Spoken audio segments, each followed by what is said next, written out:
ठीक है, हो रहा है। श्री गुरुभ्यो नमः। 515 में सूर्य भक्त से उत्तरम। तो हमने देखे कि 4 उपासक तो बोल चुके, पहले विष्णु उपासक, फिर शिव उपासक, फिर गणेश जी के उपासक और अंत में देवी उपासक। अभी आगे कहते हैं सूर्य भक्त से उत्तरम। तो ये सूर्य उपासक है, वो कह रहे हैं भगवती महात्म्यम श्रुत्वा कुपितः सूर्य भक्त इत्थम उवाच। तो कहते हैं भगवती की स्तुति सुनकर सूर्य भक्त ने कहा कि उनकी भी सब जो शक्ति है, सब सूर्य की शक्ति भी भगवती की शक्ति, ऐसे कह दिया। तो सुनकर आपका वीडियो बंद है। वीडियो बंद नहीं है, वही अभी रिकॉर्डिंग चल रहा है तो वीडियो बंद हो गया। क्या कह रहे हैं?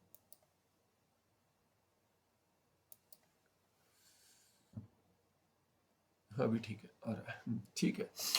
तो पहले कैमरा का एरर आया, तो कैमरा शुरू हुआ, तो फिर उसके बाद रिकॉर्डिंग का एरर आया, रीबूट किया तो रिकॉर्डिंग शुरू हुआ, कैमरा फिर से बंद हुआ। ठीक है, चल रहा है, देखते हैं। तो कहते हैं भगवती महात्म्यम श्रुत्वा कुपिता सूर्य वक्ता इत्थम उवाच। राजा को बोले, हे राजन, मम सत्यम वचः शृणु। तो कहते हैं सभी सत्य ही कह रहे हैं, एक के बाद एक कहते हैं मैं सत्य कह रहा हूं, मैं सत्य कह रहा हूं, बाकी सब झूठ कह रहे हैं, मिथ्या वचन कह रहे हैं। तो कहते हैं न अनृतम भवति मदुक्तम शतशा शपामी। कहते हैं मैं जो कह रहा हूं वो कभी असत्य नहीं होगा, अनृत नहीं होगा, झूठ नहीं होगा। कहते हैं 100 बार शपथ लेता हूं, 100 बार शपथ लेता हूं कि मैं जो अभी कह रहा हूं ये सत्य ही है। मतांतराणी पापिष्ठानी नीच मता नीच। तो कहते हैं बाकी जो चारों ने कहा ये सब पापी है, माने केवल पापी नहीं, पापिष्ट है, पापियों में सबसे कनिष्ठ, पापिष्टों में सबसे उत्तम माने क्या, सबसे अधिक पाप वाले माने कनिष्ठ सबसे। कहते हैं इसीलिए कह रहे नीचतमानी, नीच में से भी उससे भी नीच, क्योंकि ऐसे सब इन्होंने निंदा कर दी बाकियों की और सत्य नहीं कहा। कहते सर्वलोक निंदिता गुणाः सर्वे अपि देवी मार्गे उत्तमत्वेन कथ्यन्ते।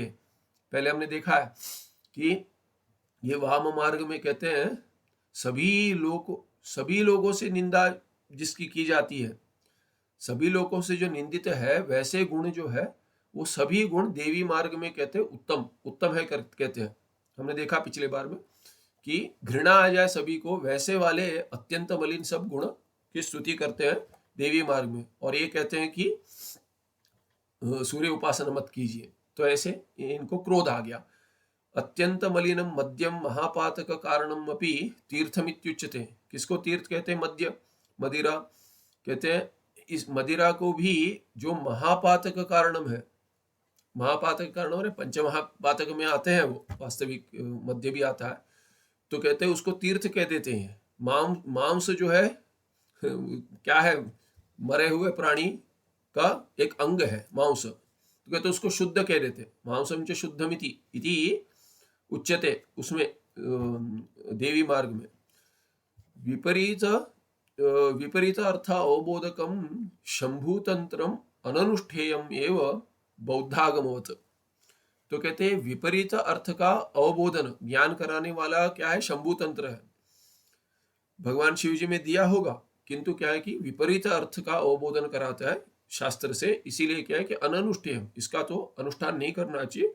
जैसे कि बौद्ध मार्ग, बौद्ध का आगम तंत्र इत्यादि उनके भी है बौद्धों के, वो जैसे हम नहीं मानते प्रमाण, अनुष्ठेय मानते माने अनुष्ठान नहीं करते उसका, वैसे ही ये शंभु तंत्र को लेकर देवी उपासना नहीं करनी चाहिए।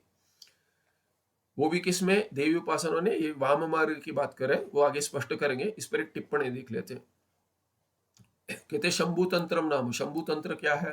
कहते पामराणाम देहाभिमान निवृत्ति द्वारा तद अतिरिक्त आत्म अस्तित्व बोधनार्थम वेद अनधिकारिणाम क्वचित रुचि उत्पादन अभिप्रायेण शिवकृतम तंत्रम शिवतंत्रम या वामतंत्रम इत्युच्यते।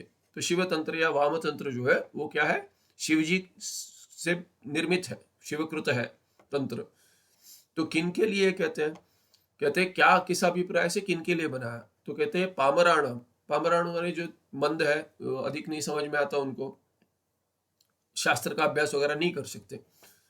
तो कहते हैं और देह अभिमान जो है उनका हटाकर निवृत्ति द्वारा, क्योंकि उनको देह अभिमान होता है, अधिक होता है, तो उनका देह अभिमान हटा के निवृत्ति द्वारा तद अतिरिक्त है, देह से अतिरिक्त क्या आत्मा है, देह से भिन्न आत्मा का अस्तित्व का बोधन कराना, अस्तित्व के आत्मा के अस्तित्व का बोधन कराने के लिए अर्थम, उस उद्देश्य से।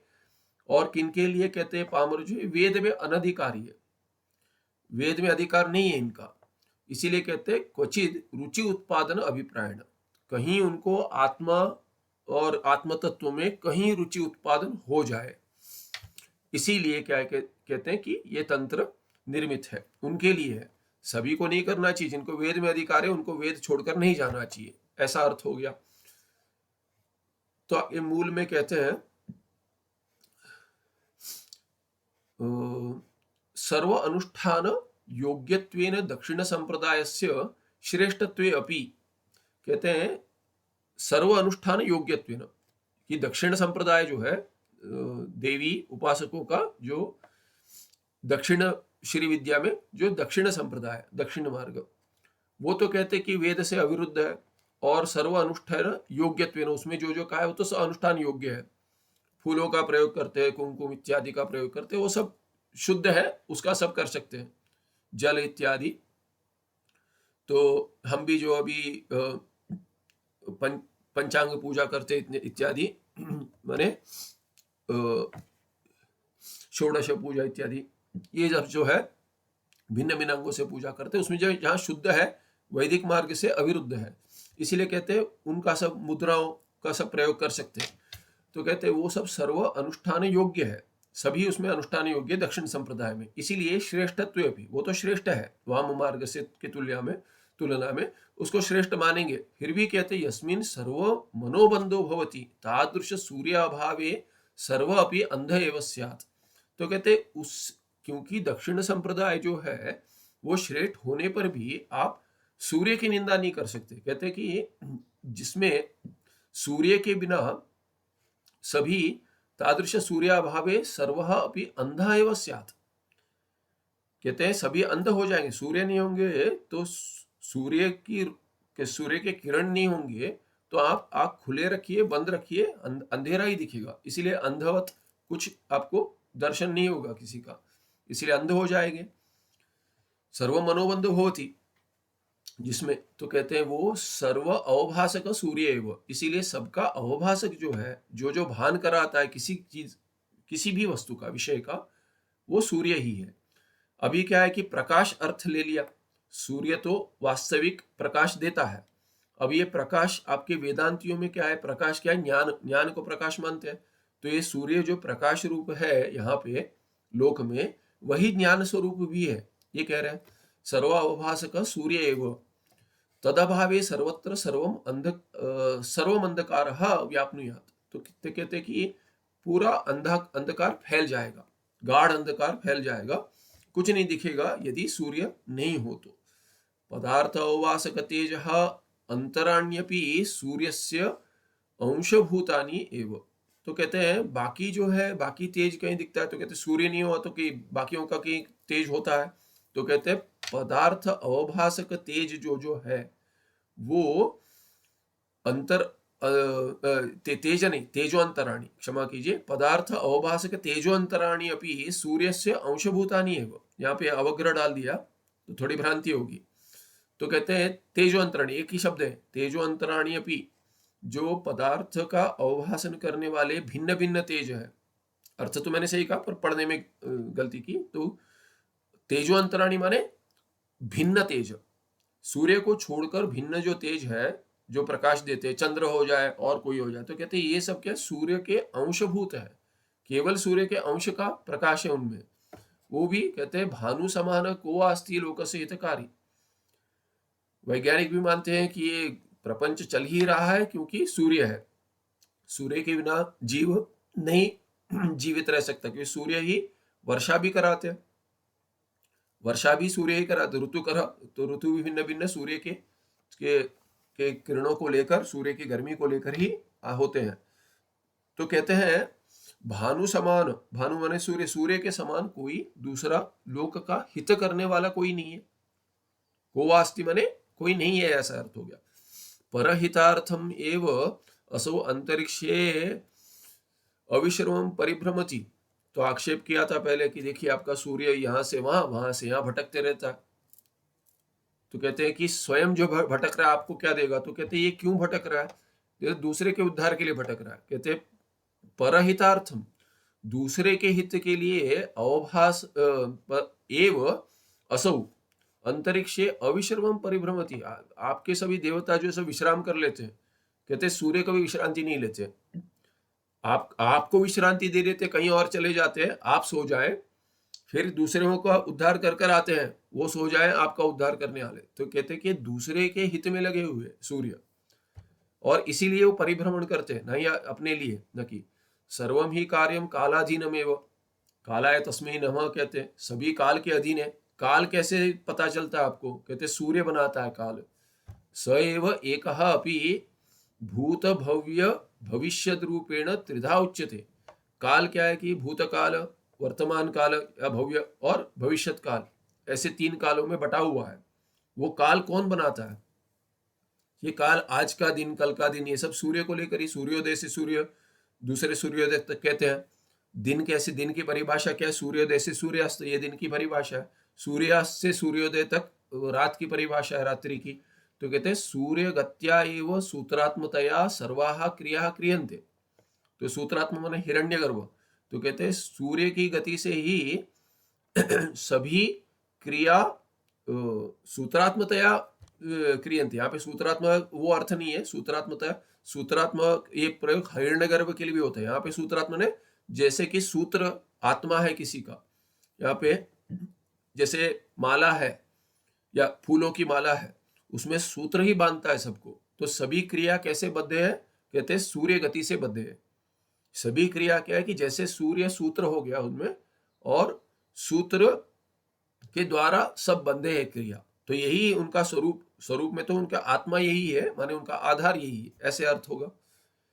सूर्य की गति ही है जो सभी क्रिया के लिए आधार रूप बनती है, इसीलिए सूत्रात्मतया सर्वाः क्रिया क्रियन्ते। अनेन विधिना सर्वम भानोः उदजायते। तो उदजायत, तो कहते हैं कि ये अनेन विधिना, इस प्रकार से क्या है कि इसी यही काल की जो विधि है, काल चलता है, यही विधि है। इसी से क्या भानोः उदजायत, सभी जो उत्पन्न हुए ऐसे यदि इस प्रकार से, अनेन विधि माने इस प्रकार से देखेंगे तो ये भानु से ही, सूर्य से ही सबकी उत्पत्ति हुई है। सभी क्रिया उनसे चलते हैं। तो क्रिया से जो जो अभी उत्पत्ति क्रिया भी जो है वो भी सूर्य के कारण चल रही है। इसीलिए प्रलय का काल इत्यादि ये सब परिभाषा सूर्य को लेकर ही चलती है। तत्कोपात सर्वम भस्मी भवेत, यदि सूर्य को कोप आ गया तो सब भस्म हो जाएगा। बहुत सारे तेज होके सनस्ट्रोक आता है, भस्म हो जाएगा, धीरे धीरे सभी जल जाता है। तो कहते हैं ये होता है। इसीलिए सूर्य उत्कृष्ट देवता है। और कहीं कहते हैं क्या है कि कोई भी भगवान प्रत्यक्ष नहीं है, सूर्य एकमात्र प्रत्यक्ष है। सूर्य नारायण कहते हैं प्रत्यक्ष देवता मानते हैं उनको।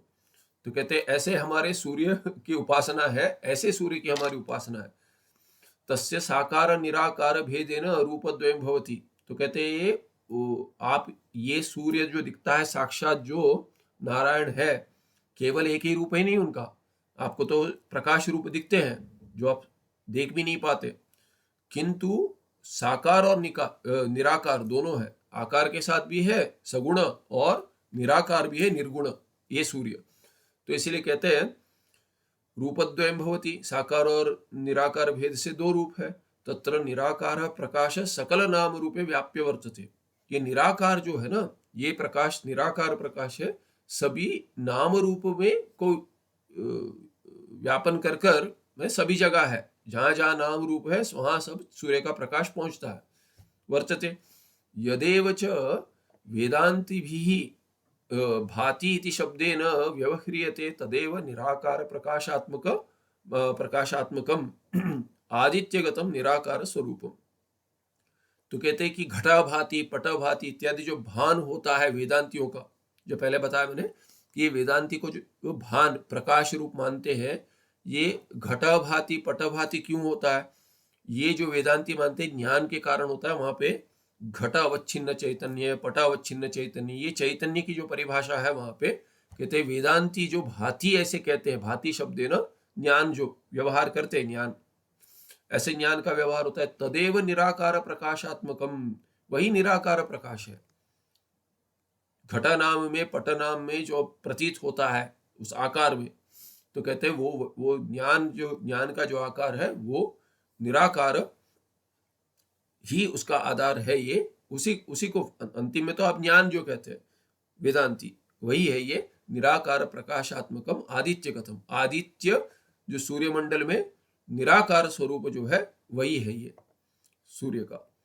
तदेव च सर्व जगत अधिष्ठानम, और ये सभी संपूर्ण जगत का अधिष्ठान वही है जो वेदांती मानते हैं। सत्यम ज्ञानम अनंत, उसमें ज्ञान जो है तो ये कहते हैं प्रकाश रूप ज्ञान जो है, यही सूर्य का निराकार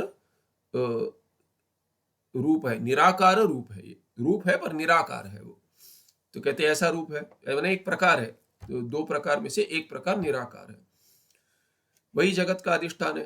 तद अज्ञान वशादेव जगत रूप विवर्तः जायते, तो कहते हैं उसका अज्ञान से ही क्या होता है कि सूर्य के निराकार स्वरूप के अज्ञान के कारण ही उसके वश में होकर जगत का विवर्तः जायते, जगत का विवर्त जाते हुए वो सूर्य का प्रकाश जो है उसका जगत में परिणाम नहीं हो रहा है, जगत के रूप में भान हो रहा है।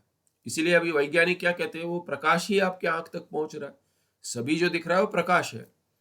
तो ये सूर्य उपासक कैसे मानता है, सभी जो है बिना सूर्य की किरणों का, माने सूर्य स्वयं, किरणें तो दिख रही है आपको, पर सूर्य वास्तविक परिणाम बिना लिए प्रपंच के रूप में भासित होता है। और यही वेदांती भी मानते हैं। तो कहते हैं वेदांती जिस ब्रह्म ज्ञान स्वरूप ब्रह्म को विवर्त उपादान कारण मानता है, वो यही है, सूर्य मंडल में अंतर्गत है। इसीलिए गायत्री उपासक भी यही कहता है। और श्रौत उपासन में यही आता है कि जो दक्षिण अक्षिणी माने जो उपासक के जीव के दाई आंख में एक पुरुष है, जागृत अवस्था में उसका स्थान है, वो आत्मा जो है वो, और सूर्यमंडल के अंतर्गत जो है हिरण्यगर्भ पुरुष है, वो दोनों एक है। महावाक्य है वहां पे। तो उपासक क्या है कि वैसे उपासना करता है, दोनों में ऐक्य देखता है। तैत्तिरीय इत्यादि में भी आता है ये उपनिषद में। तो कहते ये वही है, ये सूर्य के भीतर जो है वो वही ब्रह्म है वास्तविक। तो ऐसे उसका उसी का विवर्तीय प्रपंच है। तादृश निराकार प्रकाश एव अंतःकरण वृत्तिस्थ प्रतिबिंब विशिष्ट चेत ज्ञानम इत्युच्यते। और वही आप जो ज्ञानम कहते हैं वृत्त्यात्मक ज्ञान, घटाकार वृत्ति, पटाकार वृत्ति, ब्रह्माकार वृत्ति इत्यादि, ये सब क्या है कि वही निराकार प्रकाश जो है ना, जो व्यापक तत्व है, वो क्या है कि वही अंतःकरण वृत्ति में प्रतिबिंब विशिष्ट होता है। उसी ब्रह्म, जैसे ब्रह्म का प्रतिबिंब विशिष्ट मानते, ये सूर्य वही है जिसका प्रतिबिंब विशिष्ट ज्ञान कहते हैं आप। वृत्ति में जो प्रतिबिंब होता है और वृत्ति फलित होती है, तो वो कहते हैं उसको ज्ञान कहते हैं आप। ये ज्ञान किसका प्रतिबिंब है, तो कहते हैं प्रतिबिंब विशिष्ट में वो बिंब क्या है, बिंब तो यही है निराकार प्रकाश सूर्य का। अहम भानु इति अंतःकरण वृत्ति प्रकाश प्रतिबिंबेन सह एव यदा उदेति तदा अज्ञान निवृत्त्या जगदपि निवर्तते। तो ये अहम भानु ऐसे ज्ञान होता है। अहम ब्रह्म जो कहते हैं ये ज्ञान क्या है, कहते हैं अहम भानु ऐसे ही ज्ञान है, मैं ही वो सूर्य हूं, सूर्य के अंतर्गत जो है निराकार स्वरूप सूर्य का वही मैं हूं। ऐसे जब अंतःकरण वृत्ति होती है, इसको आप ब्रह्माकार वृत्ति कहते हैं, ये वास्तविक क्या है, भानुआकार वृत्ति है। ये कह रहे जो निराकार होती है, उसका प्रकाश प्रतिबिंब के साथ जब उत्पन्न होती है अंतःकरण वृत्ति, तभी उसको अज्ञान की निवृत्ति होकर जगत भी निवृत्त हो जाता है। ये सूर्य उपासक कह रहा है। अभी कहते हैं निराकार हो गया, साकार क्या है, कहते सूर्य से साकारम स्वरूपम निरूप्यते। साकार क्या है उसका, सूर्य का साकार रूप क्या है, स्वरूप। प्रातः काले यत्त तेज प्रकाशते, जो भी तेज प्रकाशित होता है, जैसे आपकी खिड़की थोड़ी खुली हो तो भी किरण आ जाएंगे अंदर। अपने या तो ये कर्टन नहीं डाला है या ट्रांसपेरेंट कर्टन हो तो आपको वही अलार्म के रूप में काम करता है। बहुत क्या है कि हम सूरज के किरण के साथ उठते हैं, कहते हैं पर्दे सब खोल के रखते हैं, यदि अंधेरा हो तो पर्दे खोल देते हैं और कहते हैं कि ये सुबह हो जाएगी तभी जाग जाएंगे। ये जो तेज प्रकाश होता है तेज का प्रातः काल में, तदेव साकारम स्वरूपम, वही साकार रूप है। तो कहते हैं आपको भीतर दिख रहा है, बाहर जाएंगे तो आपको सूर्य दिखेगा, उसी का तेज है ये सब। तो कहते हैं जो भी तेज दिखता है वो सब उसी का आकार है, उसी सूर्य का आकार है। चंद्र तारादि और ये कहते हैं जहां जहां तेज है, ये अभी जहां जहां तेज है माने सूर्य यदि प्रकाश रूप है तो जहां प्रकाश है वो सब सूर्य का ही प्रकाश है, बाकियों का स्वयं प्रकाश नहीं है किसी का। तो कहते हैं चंद्र का कहते हैं कि चंद्र का तो प्रतिबिंबित प्रकाश है, सूर्य ही देता। चंद्र तारादि अपि नहीं, चंद्र तारा दीपादय अपि तद अंशभूता है वो। तो कहते हैं प्रकाश तो वास्तविक उसी का है, सूर्य का है। ये बाकी चंद्र में दिखता है वो भी सूर्य का ही प्रकाश है, तारा में भी वही सूर्य का प्रकाश है, और दीप में भी सूर्य का प्रकाश है कहते हैं, क्योंकि प्रकाश तो क्या है कि वास्तविक सूर्य का ही है। दीप में कहाँ से आता है? तो दीप में कोई अंश आ जाता है उसका, सूर्य का एक अंश है। जब भी आप दिया जलाते तो सूर्य का एक अंश वहां आ गया, ऐसे वो मानते। यहाँ पे वेदांति भी करके, हाँ यहाँ पे टिप्पण था 2 नंबर टिप्पण वेदांति भी, वहां पे टिप्पण में लिखा है वेदस्य अंत समाप्ति। वेदांत माने क्या? वेदस्य अंत, षष्ठी समास हो गया तत्पुरुष, उसका अर्थ है समाप्ति। और समाप्ति माने क्या? अंत का अर्थ समाप्ति कर दिया। चरम भागा माने अंत में जो भाग है, चरम सबसे अंतिम भाग हो गया, चरम माने अंतिम, वही सिद्धांत हो गया। सिद्धांत वही, इसी को वेदांत कहते हैं। माने क्या? उपनिषद, ये हो गया। माने भगवान भाष्यकार कहते वेदानाम अंत का अर्थ भगवान भाष्यकार लगाते निश्चय, वेदों का जो निश्चय है उपनिषद में है, उसी को वेदांत कहते हैं। तो आगे मूल में कहते निराकार साकार भेद वशात सूर्य से यद्यद यद यद द्विरूपत्वम वर्तते, यद्यद नहीं यद द्विरूपत्वम वर्तते। तो कहते दो रूप बताया, साकार भेद, तो निराकार और साकार। तो निराकार और साकार भेद के कारण ये सूर्य का जो 2 रूप हो गया, 2 रूप जो मानते हैं है, तत्र निराकारम रूपम एवं ज्ञेयम साकारम तु रूपम ध्येयम। तो कहते हैं आप तो उपासना की बात करने वाले थे, कहते हैं कि हम तो सूर्य भक्त है, उपासना भी करते हैं, सूर्य का ज्ञान भी है। तो कहते हैं सूर्य का ज्ञान है जो है वो क्या है कि निराकार रूप का ज्ञान है, और उपासना करते हैं साकार की। तो इसीलिए कहते हैं निराकार जो रूप है वो ज्ञेय हो गया, ज्ञेय माने ज्ञान का विषय, और साकार रूप जो है वो तो ध्येय हो गया, ध्येय माने ध्यान का विषय। तो ध्येय साकार का करते हैं और ज्ञान पाते हैं निराकार का, ये व्यवस्था है। जैसे वेदांती को ही है, वेदांती भी कहते हैं सगुण ब्रह्म क्या है कि वो तो ध्येय है साकार, और निराकार क्या है कि निराकार ज्ञेय है, और जिसको ज्ञान नहीं उत्पन्न होता है वो निराकार का ध्यान भी कर सकता है, निर्गुण ब्रह्म का उपासन कहते हैं। तो हमारी भी प्रक्रिया ऐसी है। एतदेव रूपद्वयं वेदांतेषु निर्गुण सगुण भेदेन द्विरूपम ब्रह्म इत्युच्यते। वही आप वास्तविक है कि सूर्य ही है, आप ब्रह्म कह देते हो, सगुण निर्गुण से दोनों में कोई अंतर नहीं है वास्तविक।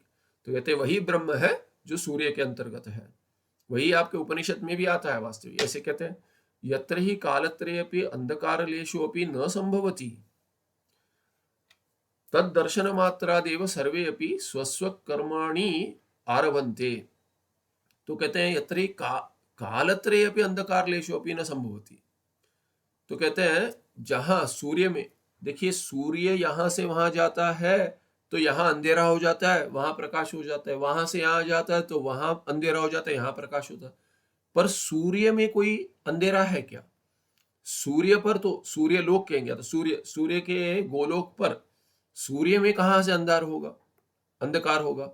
अंधकार तो सूर्य में नहीं है, अंधेरा वहां नहीं है। तो कहते हैं यत्र यत्र सूर्य कालत्रयेऽपि अंधकार लेशोपि न संभवति। माने आप देखेंगे, यही देखिए, यही वेदांति की दृष्टि क्या है, ब्रह्म में, ब्रह्मात्मा में कहीं अज्ञान वास्तविक नहीं है। अज्ञान तो तमस रूप है। जैसे सूर्य का उदाहरण थे, सूर्य में तमस नहीं हो सकता। अभी आप पारमार्थिक दृष्टि कैसी होती है उसके लिए ये उदाहरण है। अभी आप विचार करेंगे कि अंधेरा क्या है, हमें समझ में आता है। सूर्य देखते हैं, सूर्य जहां नहीं है उसको अंधेरा कहेंगे, प्रकाश नहीं है वो उसको अंधेरा कहेंगे। जैसे अंधेरा सूर्य का प्रकाश और अंधेरा, ऐसे जब भी हम तुलना कर कर देखते हैं तभी समझ आता है अंधेरा क्या है। जहां कभी भी प्रकाश हो, जैसे सूर्य में, वैसे सूर्य लोक पे या सूर्य को ये मान लीजिए कि वहीं कोई है, उन्हें अंधेरा कभी पता होगा? तो ये कह रहे सूर्य को कभी अंधेरा पता होगा? सूर्य को अंधेरा कभी पता ही नहीं होगा। वैसे ये पारमार्थिक दृष्टि में भिन्न कुछ है, ये भान ही नहीं होता। पारमार्थिक दृष्टि में भिन्न भिन्न उससे कुछ है ही नहीं, क्योंकि तमस अज्ञान कुछ होगा नहीं, उसका कार्य संभव नहीं है। द्वैत तो अज्ञान का कार्य है। तो इसीलिए क्या है कि पारमार्थिक दृष्टि में, ब्रह्म दृष्टि, आत्म दृष्टि में, ज्ञानी की दृष्टि में दूसरा कुछ है ही नहीं, अज्ञान है ही नहीं, इसलिए दूसरा कुछ है नहीं, माने उसे अज्ञान क्या है यही नहीं पता होगा। ऐसी दृष्टि है ब्रह्म की। तो यहाँ उदाहरण में रहते हैं जैसे, तो यही कह रहे कि यत्र ही कालत्रयेपि अंधकार लेशोपि न संभव होती, अंधकार का लेश भी संभव नहीं है, क्योंकि अंधकार क्या है वो पता ही नहीं होगा सूर्य को। तद दर्शन मात्रादेव सर्वे अपनी स्वस्व कर्माणि आरभन्ते। तो कहते प्राणी बहुत सारे, अधिकतर तो क्या कि प्राणी दिन में काम करते हैं, उल्लू नहीं है, उल्लू एक है जो रात को दिखता है जिसे, बाकी तो क्या है कि जब ये दिखता है तभी काम करते हैं, बाकी भी होते हैं प्राणी, पर अधिकतर क्या है कि देखिए चिड़िया वगैरह सो जाती है सुबह सुबह, तड़के तड़के उठकर शब्द शुरू हो जाता है चिड़ियों का। तो कहते हैं ये सब क्या है कि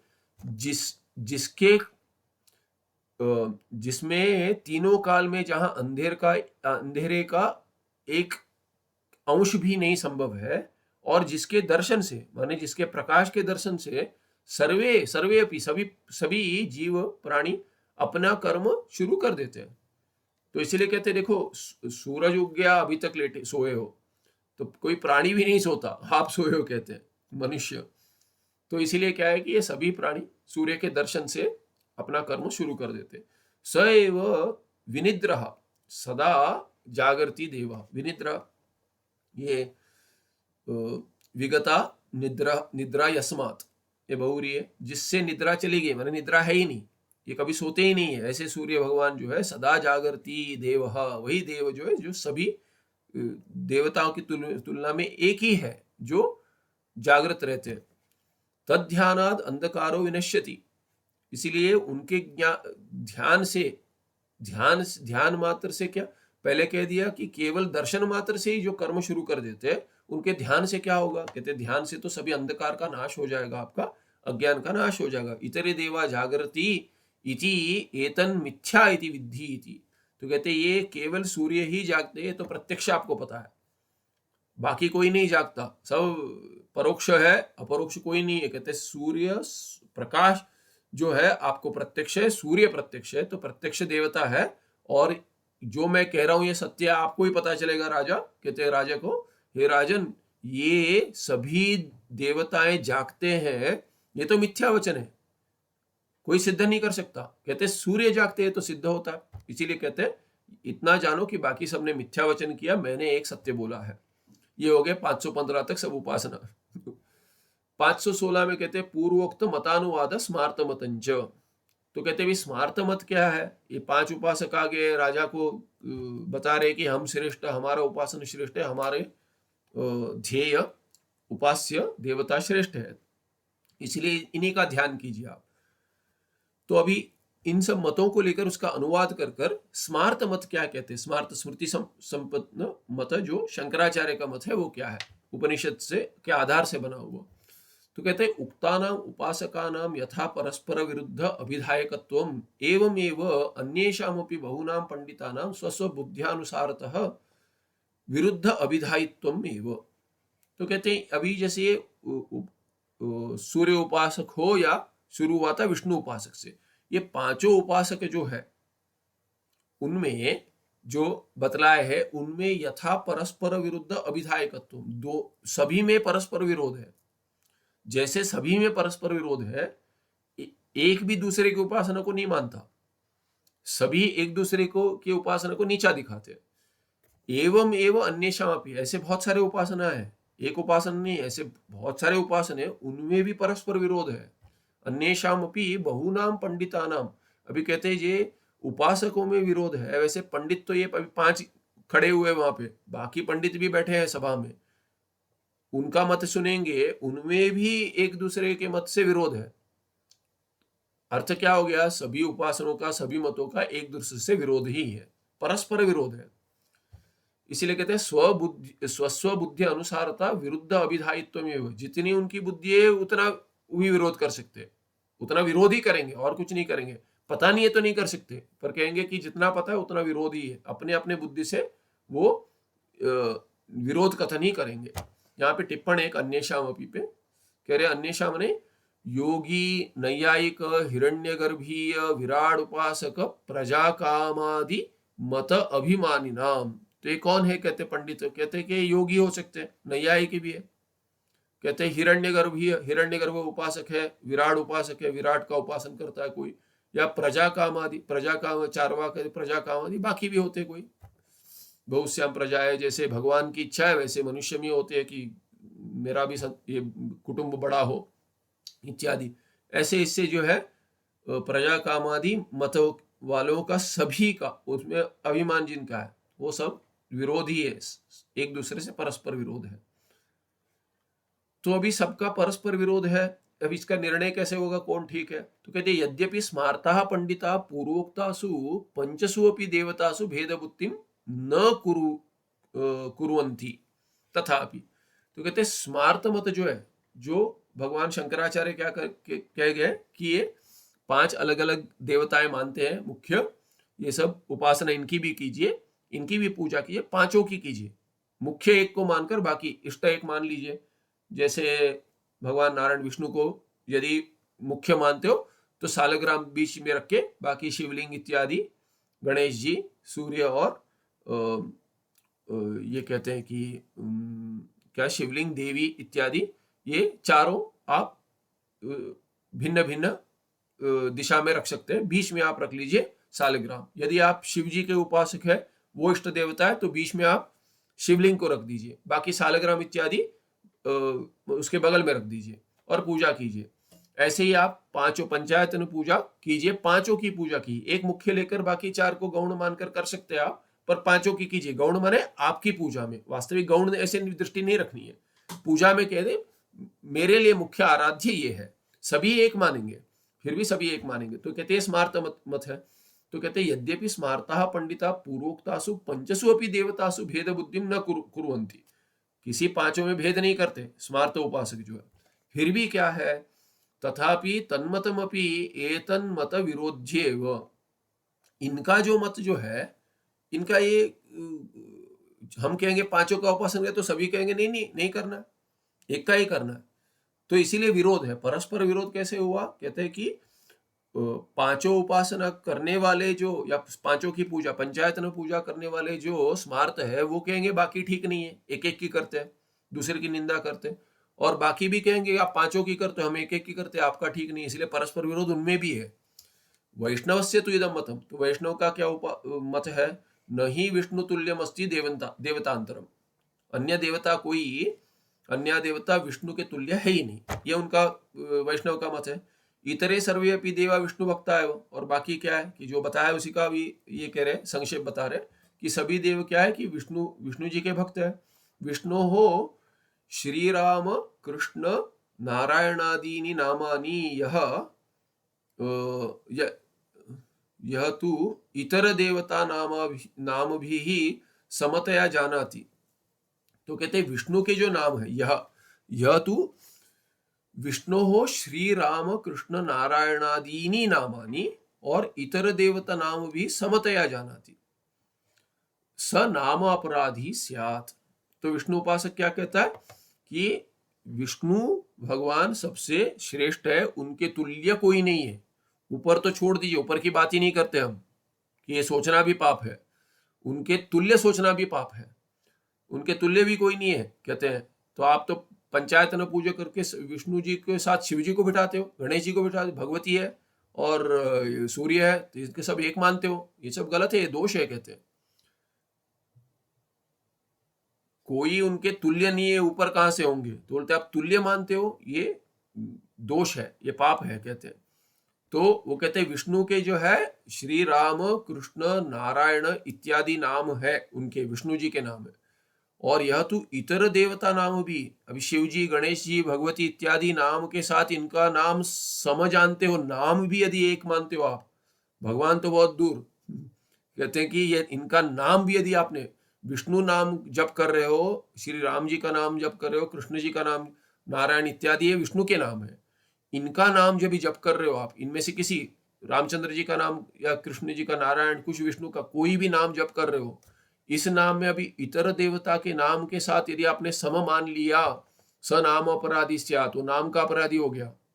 इस पर टिप्पण है, कहते हैं कि ये नाम अपराधी कौन है, कहते हैं 10 अपराध होते हैं, नाम के अपराध 10 होते हैं। तो उसमें श्लोक पढ़ाते हैं, सन्निंदा असती नाम वैभव कथा श्रीशेषयोर भेदधीहि अश्रद्धा श्रुतिशास्त्र देशिक गिराम नाम्यर्थवाद भ्रमः नामास्ति इति निषिद्ध वृत्ति विहित त्यागौ च धर्मांतरैः साम्यम नामनी शंकरस्य च हरेर नामापराधा 10 है, कहते हैं नाम अपराध क्या है, कहते हैं जब भी नाम जप कर रहे हैं आप, ये करना, इनमें से ये 10 करना, ये अपराध माने जाएंगे। सन्निंदा, सन्निंदा माने क्या, कि साधुओं की, सत्पुरुषों की निंदा करना, पहला अपराध हो गया। असती नाम वैभव कथा, तो कहते हैं कि जो असत है उसमें नाम का वैभव का कथन करना, जहां है नहीं वहां नाम वैभव का कथा करना, ये दूसरा दोष हो गया। तीसरा कहते हैं श्री ईश और ईशयो भेद बुद्धि, किसमें, ये श्लोक में आता है, वैष्णव नहीं मानेगा, पर नाम अपराध क्या है इसके लिए श्लोक दे रहे हैं, वैष्णव कह रहा है ऐसा नहीं कह रहे, किसी का भी नाम जप कर रहे हैं तो ये अपराध क्या है, कहते हैं नाम अपराध क्या है कि ये ईश्वर और ईशय, तो कहते हैं ये जो विष्णु और शिव में भेद बुद्धि जो करता है, भगवान विष्णु और शिव जी में भेद बुद्धि करना, ये भी नाम अपराध माना गया। तो तीसरा दोष हो गया।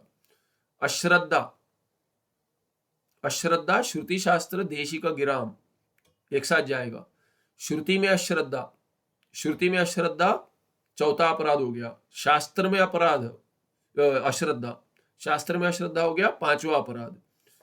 फिर देशिक गिराम, देशिक ये श्रुति के वाक्य में, शास्त्र के वाक्य में, और देशिक माने गुरु के वाक्य में अश्रद्धा, ठीक कह रहे कि नहीं, छठा दोष हो गया। नामनी अर्थवाद भ्रम, कि नाम की महिमा, कहते हैं कि नाम से ये मिलता है वो मिलता है इत्यादि कहा गया है, उसमें अर्थवाद का भ्रम होना, कैसे कि अरे नाम से ये सब नहीं मिलेगा, केवल नाम जब से ये सब मिल जाएगा क्या, इसको अर्थवाद मान लेना, ये भी क्या है कि ये अपराध है, सातवां अपराध हो गया। नाम अस्ति इति निषिद्ध वृत्ति विहित त्याग उच्च, तो कहते हैं 2 चीज करना, ये 2 और क्या है, 7वां और 8वां, नहीं 8वां और 9वां, क्या है, नाम है ना हमारे पास, नाम साधन करने वाले हम, इसीलिए निषिद्ध काम करना, वेद से निषिद्ध है, कुछ शास्त्र से ये नहीं करना है, तो कहते हैं वो कर लेंगे, क्यों, अरे हम नाम से मिटा देंगे, सब पाप मिटा देंगे, ऐसे मानना, ये निषिद्ध मानना नहीं, करना, निषिद्ध वृत्ति, निषिद्ध का आचरण करना, ये सोचकर कि नाम बचा लेगा, ये भी एक अपराध है। उसके बाद कहते हैं विहित त्याग, जो विधि की है कि आपको करना है, ये करना है, उसका त्याग क्यों किया, कहते हैं नाम है, नाम बचा लेगा, विहित का त्याग करना, ये भी क्या है कि नाम बचा लेगा, ये भी अपराध है। फिर अंतिम अपराध कह दिया धर्मांतरे ही च साम्यम, भिन्न भिन्न धर्म को लेकर, अरे ये सब एक ही कह देना, सभी धर्म एक है सभी धर्म माने हमारे लिए धर्म की परिभाषा वेद को छोड़कर और कुछ नहीं है, पर किसी को धर्म मान लेना या कोई धर्म के अंतर्गत तो सभी को एक मान लेना, ये भी क्या है, ये कहते नामनी शंकरस्य च हरेर नाम अपराध, तो शिव जी का नाम जो जप करते हैं उसमें भी ये दोष मानते हैं 10, और हरि का नाम जपते हैं वो भी ये 10 दोष मानते हैं। इति उक्त 10 अपराधेषु एकोऽपि यह कश्चित अपराध यस्य अस्ति स नाम अपराधी। तो कहते 10 में से 10 करने की आवश्यकता नहीं है, एक भी कर लेगा उसको नाम अपराधी कहेंगे, 10 में से एक। एवं दश अपराधहीनः एको अपि दुर्लभ। ये इन 10 में से एक भी नहीं किया हुआ ऐसे तो बहुत बहुत ही दुर्लभ है। देखिए कहीं अश्रद्धा हो जाती, श्रुति शास्त्र गुरु के वाक्य में अश्रद्धा कभी हो जाती है, या तो शिव जी और विष्णु जी को भिन्न देखना, ये तो इसमें तो कितने सारे आते हैं। कहते असति नाम वैभव, कहता कहीं तो कहीं वैभव देखते हैं जहाँ है नहीं नाम में, किसी दूसरे नाम में वहां पे, या तो किसी सत्पुरुष की निंदा करना, ये तो चलते ही रहता है बहुतों का। इसीलिए और ये नाम नहीं अर्थ, अरे ये नाम ऐसा प्राप्त होगा क्या, नहीं होगा, अरे इससे से भी ये सब नहीं मिलेगा, ऐसे भी चलता। और निषिद्ध वृत्ति और विहित त्याग तो भर भर के है, निषिद्ध वृत्ति भी है और विहित त्याग भी है। और धर्मांतरी साम्यम आजकल तो सभी मिलते ही है कि अरे सभी धर्म एक है, बोलने वाले बहुत सारे हैं। तो कहते हैं ये अधिकतर तो क्या है कि ये 10 के 10 मिलने वाले भी संभव है, क्योंकि 10 में से एक भी नहीं मिलेगा ऐसा कठिन है। और दशापराधान विना एव यदि नाम कश्चिन नाम संकीर्तनम न कुर्यात, कश्चित नाम संकीर्तन न स कोटि यज्ञ फलम लभेते। क्या हाँ, तो दशापराधान विना एव यदि नाम कश्चित कश्चित नाम कीर्तनम कुर्यात, कीर्तनम न नहीं कीर्तनम कुर्यात, मैंने गलत पढ़ लिया था। तो विना, तो कहते हैं दश अपराधान विना, इन 10 में से एक भी अपराध के बिना, एक भी नहीं है उसका, ये 10 अपराध बिना बने 10 के बिना बने एक भी नहीं होना। यदि कोई नाम का संकीर्तन करे तो कहते कोटि याग का, यज्ञ का फल मिलेगा उसे, वो प्राप्त कर लेगा। तो ये नाम की महिमा है। तो कहते हैं रामकृष्णादि नामोच्चारण फलंच न आपनोति। यहाँ पे मूल में कहा है कि विष्णु के समतया किसी को जानेगा, नाम के समतया भी जानेगा किसी को, ये नाम अपराधी हो जाएगा और नाम उच्चारण का फल नहीं मिलेगा, फिर कर भी लेगा तो भी नहीं मिलेगा। इति एवं शिवमति अपि, और ऐसे शैव भी कहेगा, शैव शिवमति में भी ऐसे नैवास्ति शिवतुल्यम देवतांतरम शिवनाम उच्चारण फलम विष्णुआदि नामोच्चारणेन नैव लभ्यते इति। तो शैव क्या कहता है, शिव उपासक या शिव का नाम जप जाए वो कहता है कि शिव तुल्य देवता कोई नहीं है, और शिव नाम उच्चारण का फल जो है वो विष्णु आदि के नाम के उच्चारण से नहीं मिलेगा आपको। इत्थम सर्वमतेषु अपि स्वस्व उपास्य देवता तुल्यम नास्ति देवतांतरम। इसीलिए सभी उपास्यों के लिए मेरे देवता ऐसा कोई नहीं है। वो जो पहले एडवर्टाइजमेंट माई डैडी स्ट्रॉन्गेस्ट, तो एक आता था एक, तो वैसा वाला है कि हमारे ही बस, हमारे शंभू आपका ये ठीक है, हमारे शंभू हमारे हैं, आप उनके जैसा कोई नहीं है, ये ठीक नहीं है। हमारे लिए ये ठीक है, वो भी श्रेष्ठ है, आपके लिए होंगे, मेरे हमारे लिए ये श्रेष्ठ है, ये ठीक है। किंतु कहना कि अरे वो सब कुछ नहीं है, हमारे सबसे श्रेष्ठ है, आपके कोई आसपास भी नहीं आते, ये ठीक नहीं है। तो कहते हम सर्वमत पर ये वही करते हैं, देवता तुल्य नास्ति देवतांतरम, दूसरा इसके ऐसा कोई नहीं है। तो स्मार्ते तु मते सर्वे अपि देवाः समाः, पर स्मार्त मत में सभी को एक मानते हैं, सभी एक ही मानते हैं, क्योंकि एक ही है, हमारे पास एक ही है, सभी के रूप में प्रकट होते हैं। वो जिन जिन भक्तों के जैसे वासनाएं हैं, जैसी भक्ति है, वैसे भगवान कृष्ण भी कहते गीता में, मैं ही उनका सभी देवताओं का फल मैं ही देता हूँ, वही बनकर देता हूँ। तो ब्रह्म ईश्वर कृष्ण जी के रूप में भी जो दे रहे हैं भगवान कृष्ण, वो क्या है कि वो कृष्ण की बात नहीं कर रहे हैं, वो जो शरीर ही है, शरीर के साथ जो है उसी शरीर में उसकी बात नहीं कर रहे, तो कह रहे कि परमात्मा ईश्वर जो है वो कृष्ण के रूप में, राम के रूप में, जिसके रूप में, भगवती के रूप में, सूर्य के रूप में, शिव जी के रूप में, सभी एक ही है, वही फल प्रदान करता है, जैसे जिसकी भक्ति हो उस रूप में दर्शन देते हैं। तस्मात् स्मार्तम अपि मतम पूर्वोक्त पंच मत विरुद्धम एवं। तो स्मार्त मत भी क्या है कि पूर्वोक्त से विरुद्ध है, इसीलिए परस्पर विरोध सिद्ध हो गया इनमें।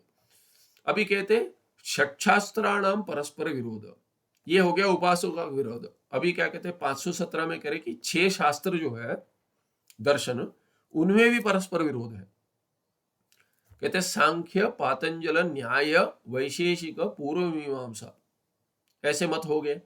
उत्तर मीमांसा और ये वेदांता हो गया उत्तर मीमांसा। छठा, उत्तर मीमांसा रूपाणी, ये सब एक ही यहाँ पे संख्या लिख दी, पर ये क्या है कि कॉमा डालकर भेद दिखा दिया संख्या डाल के, पर ये एक एक ही समस्त पद है, तोड़ दिया दिखाने के लिए, क्योंकि कहीं भी विभक्ति नहीं है। सांख्य पातंजल न्याय वैशेषिक पूर्व मीमांसा उत्तर मीमांसा रूपाणी, ये एक पद है। षट शास्त्राणी अपि, ये 6 शास्त्र इनमें, ये क्या है, परस्पर विरुद्धानी एवं, सबका एक दूसरे के साथ विरोध है। तो सभी क्या है कि जैसे मित्र है या कोई है, सब एक ही इसमें क्लब में है, मिलते हैं, एक दूसरे से अच्छा बात करते हैं, एक चला जाता है उसके पीछे बात करते हैं, दूसरा गया उसके पीछे बात करते हैं, पहला वाला आ गया तो दूसरा गया है उसके पीछे बात करते हैं। तो कहते हैं सामने सब है परस्पर विरोध, किसी का एक से नहीं जमता है, सब ऐसे ही है, अकेले रहो कहते हैं अकेले, एकला क्या, एकला चलो, बंगाली में क्या कहेंगे, एकला एकला चलो है ना, एकला चलो। तो ऐसा है। यतः कहते यतः सांख्य मते ईश्वर न अभ्युपगम्यते, कैसे विरोध है, कहते सांख्य मत में ईश्वर नहीं मानते, योग और सांख्य तो एक है कहेंगे ना पातंजल मत में, तो कहते नहीं है। क्यों एक नहीं है, क्योंकि एक में ईश्वर है दूसरे में ईश्वर नहीं है। सांख्य ईश्वर नहीं मानते, पतंजल में ईश्वर मानते, उतना तो विरोध हो गया। तो कहते सांख्य मते ईश्वर न अभ्युपगम्यते, ईश्वर नहीं मानते। टिप्पणी यहाँ पे तो ये समाप्त करके अंक पढ़ते हैं। समाध्यात्मक योग अपेक्षा विना एवं केवल प्रकृति पुरुष विवेकादेव मोक्ष भवती इति अभ्युपगम्यते। वो कहते समाधि वगैरह नहीं चाहिए। बहुत लोग क्या कहते हैं, सांख्य क्या है, थ्योरी है, और पतंजलि योग ये उसका प्रैक्टिस है। तो कहते पतंजलि योग में मानते होंगे, क्योंकि वो सांख्य का जो है वो कहते हैं वो प्रधान जगत का कारण है, वो मान लेते हैं। किंतु सांख्य वाले नहीं मानते ना कि हमें मोक्ष के लिए समाधि चाहिए, वो नहीं मानते। वो कहते हैं केवल प्रकृति और पुरुष के विवेक से ना, बुद्धि पूर्वक जो विवेक करेंगे, बुद्धि से जो विवेक करेंगे, वहां पे समाधि के बिना ही मोक्ष हो जाता है, मोक्ष मिलता है। तो यहाँ पे टिप्पण में क्या कह रहे हैं, निरीश्वर सांख्य मते, तट्टी का यहाँ पे पहले आ चुका है आवर्त में, 342 में आ चुका है। तो कहते सांख्य में सेश्वर सांख्य और निरीश्वर सांख्य दो है, तो निरीश्वर सांख्य का मत कह रहे हैं, वही मुख्य मत मानते हैं। वहां पे कोई सेश्वर सांख्य करके भी मानते हैं, पर वास्तविक निरीश्वर सांख्य ही अभी अधिक प्रसिद्ध है, वही रह गया कहते हैं, माने दर्शन में वही मुख्य है। तो सांख्य मत को निरीश्वरी मानते। आगे कहते हैं पातंजल मते, पातंजलि मते योग सूत्र, योग के मत में ईश्वर अभ्युपगम्यते, ईश्वर को मानते हैं। मोक्ष समाधि ने, और मोक्ष कैसे होता है, कहते केवल ये विवेक कर लेंगे तो हो जाएगा क्या। अब बैठ के प्रकृति अलग है पुरुष अलग है, ठीक है, समझ में आ गया 24 तत्व, तो समझ में आ गया, तो क्या मोक्ष मिल जाएगा, नहीं मिलेगा। कहते समाधि लगनी पड़ेगी आपको, आपका वास्तविक जो तादात्म्य हो गया है शरीर से, उसको सब हटाना पड़ेगा। मन में जो विचार चल रहे उसको सब क्या है कि उसका निरोध करना पड़ेगा, चित्तवृत्ति निरोध समाधि। तो मोक्ष वही है, समाधि कैवल्य प्राप्ति होनी पड़ेगी। तस्मात् सांख्य पातंजल मतयोर अन्योन्यम विरोध, दोनों में एक दूसरे से ऐसे परस्पर विरोध हो गया, अन्योन्य माने परस्पर विरोध हो गया। अभी कहते 3-4, कहते न्याय तो एक ही मानते हैं ना, नैयायिक और तार्किक कह रहे थे आप, न्याय और वैशेषिक तो एक होने चाहिए। तो कहते न्याय मत्वे चत्वारि प्रमाणानि, वैशेषिक मते 2 प्रमाणे। तो कहते न्याय में 4 प्रमाण मानते हैं और वैशेषिक 2 प्रमाण मानते हैं। इसमें टिप्पणी 2 और 3 कहते हैं प्रत्यक्षम अनुमानम शब्द उपमानम तद विवरणम, ये भी आ चुका है पहले 166 में आवर्त में आ चुका है। तो कहते हैं प्रत्यक्ष अनुमान शब्द और उपमान ये मानते नैयायिक, और प्रत्यक्षम अनुमानम ये 161 आवर्त में आया था, कहते प्रत्यक्ष और अनुमान 2 ही प्रमाण मानते वैशेषिक। वो तो शब्द को नहीं मानते, ना ही उपमान को मानते, तो उनमें विरोध हो गया। तो मूल में कहते इति अन्योन्यम विरोध, ऐसे दोनों में विरोध है कि प्रमाण कितने हैं उसी में विरोध है पहले, बाकी तो दूर। एवं अन्य अपि विरोधावर्तन्ते, और बाकी भी विरोध है। कहते जिज्ञासनाम अनपेक्षितत्वात् ते अत्र न लिख्यन्ते, तो कहते हैं और भी है पर अपेक्षा नहीं है इसलिए नहीं कहते। पदार्थ में भी भेद है उनके, 7 पदार्थ कहीं 16 पदार्थ इत्यादि ऐसे भेद है। फिर कहते हैं 5-6, अभी 5 पूर्व मीमांसा कर्मकांड। पूर्व मीमांसा का मते ईश्वर मोक्ष रूपम नित्य सुखश्च न अभ्युपगम्यते। कहते हैं वो भी ईश्वर नहीं मानते, पूर्व मीमांसा में ईश्वर नहीं है। कहते हैं कर्म जो है, मंत्र जो है, मंत्र में शक्ति है, कर्म जो करेंगे, कर्म का कोई देवता है इत्यादि, उस देवता को लेके मंत्र का उच्चारण कर आहुति इत्यादि दे देंगे, तो मंत्र में ही, कर्म में ही क्षमता है, वो अदृष्ट उत्पन्न करा के आपको स्वर्ग आदि फल दे देगा। इसीलिए वो ईश्वर नहीं मानते, कोई चेतन ईश्वर चाहिए ऐसा कुछ नहीं, उनके यहाँ चेतन होने की आवश्यकता नहीं है, कर्म में मंत्र में शक्ति है, वो दे देता। तो कहते हैं पूर्व मीमांसा में ईश्वर मोक्ष रूप जो है, ऐसा वाला ईश्वर, नित्य सुख रूप है, ऐसे सब नहीं मानते, वो ऐसा कोई ईश्वर नहीं मानते।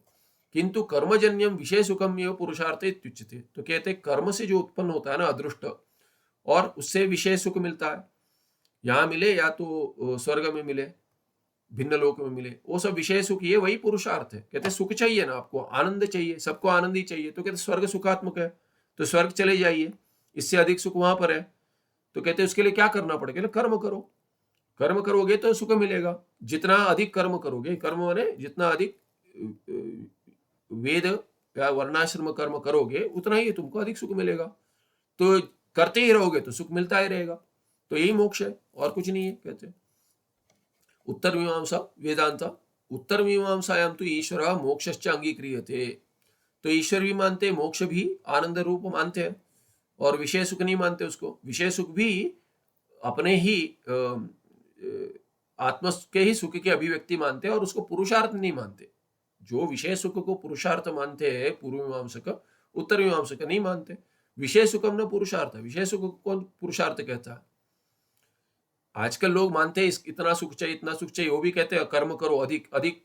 देखिए, अधिक सुख चाहिए तो अधिक विषय चाहिए, अधिक विषयों का भोग चाहिए, अधिक विषयों का भोग चाहिए, आरोग्य भी ठीक रहना चाहिए, अधिक विषय प्राप्ति के लिए और आरोग्य ठीक रखने के लिए पैसा चाहिए, तो कहते धन चाहिए, धन के लिए प्रयास करो, कैसा कर्म करो, लौकिक कर्म करो, वैदिक कर्म, लौकिक कर्म करो, धन इकट्ठा करो, धन से जो बाकी सबके लिए क्या है कि कुछ कुछ तो नहीं कहते, तो सबके लिए मास्टर कार्ड है, तो कहते हैं कि जैसे ऐड में आता था कि बाकी तो क्या है कि सबके लिए इस सुख के लिए है, कुछ कुछ सुख नहीं मिल सकते, वो तो नहीं मिल सकते, पर जो भी मिल सकते वो सब मास्टर कार्ड से मिलेंगे। वैसे कि कर्म से मिलेंगे, पूर्व से क्या वैदिक कर्म से, बाकी कहेंगे लौकिक कर्म से। और नहीं है तो चारवाक आके बैठेगा, कोई पैसा नहीं है तो उधार ले लो, चुकाना तो नहीं है तुमको, तो हो गया कि कार्ड इकोनॉमी। फिर इसीलिए कहते हैं विषय सुखम न पुरुषार्थ, सिद्धांति के लिए। उत्तर मीमांसा अभिमतम मतम एव अस्मिन ग्रंथे स्फुटतरम उक्तम। और यहाँ पे क्या है कि वेदांत मत ही उसका विचार सागर में उसी को सिद्धांत मानकर पूरा विश्लेषण किया है, बाकी का खंडन हुआ। एवं सर्वपि शास्त्रम अनेन विरुध्यते। इसीलिए सभी शास्त्रों का खंडन हमने जो किया वो वेदांत के मत से किया। तो सभी शास्त्र का इससे विरोध है, इस शास्त्र का सबसे विरोध है। शास्त्र का विरोध है, ब्रह्म का किसी से विरोध नहीं है, शास्त्र का विरोध है। शास्त्रांतरेषु भेदवादो निरूप्यते। भिन्न भिन्न शास्त्र, ये जो बाकी 5 शास्त्र उनमें तो भेद का निरूपण होता है। उत्तर मीमांसा एक ही है जिसमें अद्वैत का निरूपण होता है। अस्मिंस्तु शास्त्रे भेद खंडन पूर्वकम अभेद एव प्रतिपाद्यते। भेद का खंडन पहले करेंगे, बाद में अभेद की चर्चा करेंगे, ऐसा शास्त्र है हमारा उत्तर मीमांसा वेदांत। तो अद्वैत में घटाने के लिए द्वैत को मिथ्या दिखाएंगे पहले, बाकी शास्त्र जो द्वैत सत्य दिखाते हैं उनका खंडन करेंगे, उसके बाद अभेद एव प्रतिपाद्यते। अभेद अद्वैत तत्व का प्रतिपादन का ज्ञान यहाँ पे प्रकाशित किया गया है। इत्थम सकलमपि शास्त्रम, यहाँ पे अनुस्वार छूट गया, इत्थम सकलमपि शास्त्रम परस्पर विरुद्धम एव। सभी शास्त्रों का एक दूसरे से विरोध है। कैसा विरोध है कि हर शास्त्र क्या करता है, दार्शनिक अपना मत घटाने के लिए बाकी सबको पूर्व पक्ष लेता है। जैसे हम लेते हैं सबको पूर्व पक्ष लेते हैं, वैसे सभी दूसरों को पूर्व पक्षी लेते हैं और अपना मत स्थापित करते हैं। इसीलिए सबका परस्पर विरोध है। ये हो गया इतना राजा के उपासना, जो तीन का कथन हो गया, तीनों पुत्रों का, और पिता का भी, राजा का कथन हो गया। अभी कहते हैं 518 में तर्क दृष्टे पितृदर्शनम। तो कहते हैं कि एक तर्क दृष्टि बचा था अंत वाला, जो सभी शास्त्र पढ़ चुका, अभी उसका पिता से का दर्शन हो गया, उसको पिता का दर्शन हो गया राजा का। ईदृश विरुद्धत्वाद नहीं, ईदृश विरुद्धवाद श्रवणेन राज्ञः इतोपि अपूर्व संशय समझनी। तो कहते हैं सभा बुलाए थे निर्णय लेने के लिए कि मैं क्या करूं उपासना। आपने तो पहले जो संशय था ठीक था, अभी तो आपने इतना संशय कर दिया कि अभी तो वो लगता नहीं है कि पहले ठीक था, आधा पागल था, अभी पूरा पागल हो गया। जैसे कि पहले तो थोड़े प्रश्न थे, अभी तो कहते हैं कि अभी अ, ऐसे लग रहा है कि आ बैल मुझे मार, कि क्यों सभा बुलाई, ऐसी ऐसी अवस्था हो गई कि इससे तो पहले ठीक था कि रात को कम से कम सो तो पाता था, अभी तो वो भी चला गया। पहले तो केवल क्या है कि सुख का भोग नहीं कर पाता, अभी रात को नींद भी नहीं आ रही है। कहते कि ये पता नहीं इनका, ये सब अपने आप को पंडित कहते हैं और मैं इनसे उपदेश लेने गया था, इनसे तो मैं ठीक हूं, तो अभी इन्होंने मेरा और बिगाड़ दिया, स्वास्थ्य भी बिगाड़ दिया। ऐसी अवस्था होगी। कहते कि इतोपि अपूर्व संशय समझनी, ऐसे ऐसे संशय। तो कहते कि पहले सोचा भी नहीं था, ऐसे सब संशय आने शुरू हो गया। अभी कहते जितना अधिक पता चलता अधिक संशय होते। तो यह सबका विरोध है, ये विरुद्धवाद का श्रवण करके। तो कि एक माने एक भी उपास्य देव उपासक, देखिए उपासक का कथन क्या है कि सबके दूसरे की निंदा कर दी।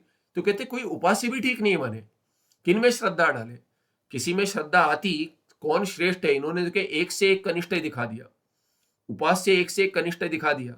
हम पूछ रहे थे किससे कौन श्रेष्ठ है, इन्होंने श्रेष्ठ दिखाते समय बाकी सबको कनिष्ठ दिखा दिया, बाकियों ने भी इनको परस्पर विरोध से कनिष्ठ दिखा दिया। तो अभी कोई श्रेष्ठ बना ही नहीं, सभी कनिष्ठ बन गए, एक से एक कनिष्ठ बन गए, ऐसा हो गया। तो इसीलिए और मोह हो गया राजा को। सर्वे अपि युक्ति प्रमाण उपेतम एवं कथयन्ति थी। तो सभी युक्ति लगा के कुछ कुछ तो युक्ति देकर दूसरे का खंडन कर रहे। एवं वदताम कस्य मतम प्रामाणिकम यथार्थभूतम चैति। तो इन पांचों जिन्होंने और बाकी भी बात किए होंगे, तो बोलते कि इनके किन किन पे विश्वास करूं मैं, सभी का मत ठीक भी लग रहा है, सभी का गलत भी लग रहा है, तो कौन ठीक है, अभी इसका निर्णय कौन लेगा। तो कोई प्रमाण लेकर बात नहीं कर रहा है, तर्क लेकर बात कर रहा है। तर्क में तो कहते युक्ति प्रमाण, युक्ति को ही प्रमाण, तर्क को प्रमाण लेकर घटा रहे हैं। किसी ने शास्त्र लेकर, आधार लेकर नहीं बताया कि ऐसा शास्त्र है, देखिए ऐसा शास्त्र है, ये कह रहा है इससे। इसीलिए देखिए अभी कल भी किसी से चर्चा कर रहा था, देखिए नाम साधन करते तो भक्ति वाले तो होते हम मानते इससे मुक्ति होती है। मैंने बोला ठीक है आप मानिए, पर आपको आप अपने आप को वेदांती मत कहिए। आप वेदांती भी हो और भक्ति भी करते हो और भक्ति से मुक्ति होगी ये मानते हो, या नाम जप से मुक्ति होगी, तो आप वेदांती मत कहो। ठीक है आप जो साधन करना चाहती है कीजिए, उससे होगी नहीं मुक्ति। क्योंकि मुझे आचार्य कहते, तो आचार्य कहते तो मेरा पूछा है, उसका कर्तव्य है कि बताना। तो मैंने बोला देखिए आप, मैं जो कह रहा हूँ वेदांत का मत नहीं है। तो बोलते नहीं ऐसे आपका वेदांत का मत जो है, मतलब वेदांत का मत भी बाकियों जैसा हो गया। मतलब देखिए वेदांत का मत पहले तो समझ लीजिए वेदांत मत क्या है। वेदांत मत जो है वो श्रुति से जो आता है वो मत है। वेदांत का अलग कोई मत नहीं है। वेदांत मत माने वेद का अंत, वेद का अंत का मत, उपनिषद का माने वो श्रुति का मत है। आप यदि कहते हो कि आप वेदांत का मत यदि कहोगे ना, तो आप वेदांती नहीं हुआ मान रहे हो अपने आप को, और आपके साधन को भी आप वेदांत का साधन नहीं होगा। तो फिर वो क्या होगा, मैंने बोला वो साधन हो जाएगा वेद के विरुद्ध साधन, उससे मुक्ति नहीं होगी। तो इसीलिए मैं कह रहा हूं कि वेदांत का मत करके अलग नहीं है, श्रुति से भिन्न नहीं है, श्रुति का मत है ये एक। दूसरा क्या है कि सभी एक जैसे हैं ऐसा नहीं है, जैसे सबका एक दूसरे से विरोध है, इसीलिए इसमें कौन ठीक है कैसे निर्णय होगा, जैसे राजा का संशय सभी को होता है। तो कहते कि आप कह रहे हैं कि आप ही ठीक हो हम गलत है, हम कहते हैं कि हम ठीक है आप गलत है। तो परस्पर विरोध होने से सिद्ध नहीं होगा ना कौन ठीक है। मैंने बोला नहीं, सिद्ध होगा। इसीलिए क्या है कि अनुभव प्रमाण नहीं होता, हर एक गुरु का अनुभव अलग अलग होता है, साधन भिन्न भिन्न बताते हैं। तो इसीलिए सभी भिन्न भिन्न यदि गुरु सिद्ध है माने मुक्त है, और सभी भिन्न भिन्न साधन बता रहे हैं और सबका अनुभव अलग है, तो प्रमाण नहीं होगा। इसीलिए अनुभव को प्रमाण नहीं मानते। प्रमाण क्या है कि इसीलिए प्रमाण शास्त्र है, वेद है, वेद जैसा जिसका अनुभव है, इसलिए विद्वद अनुभव कहते हैं। इसीलिए उसको प्रमाण मानते हैं, क्योंकि उसका अनुभव शास्त्र का जैसे कहता है वैसा है। शास्त्र जैसा कहता है वैसे इसको साक्षात करेंगे, बाकियों को साक्षात्कार हम नहीं मानेंगे।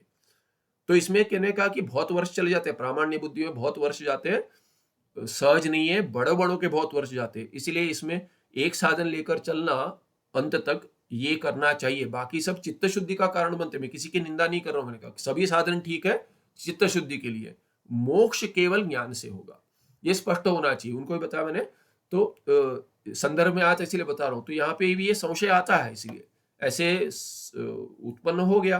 तो कहते सभी युक्ति को प्रमाण लेकर कहते हैं एवं वदताम कस्य मतम प्रामाणिकम यथार्थभूतम चैति, किसका प्रामाणिक हो वो, और जैसे ठीक सत्य, सभी सत्य सत्य कह रहा हूं, कहते सत्य से अपनी सत्य करके सबका, इनसे भी ये तो सब झूठ बोल रहे हैं, सभी कह रहे हैं, तो कौन सत्य कह रहा है?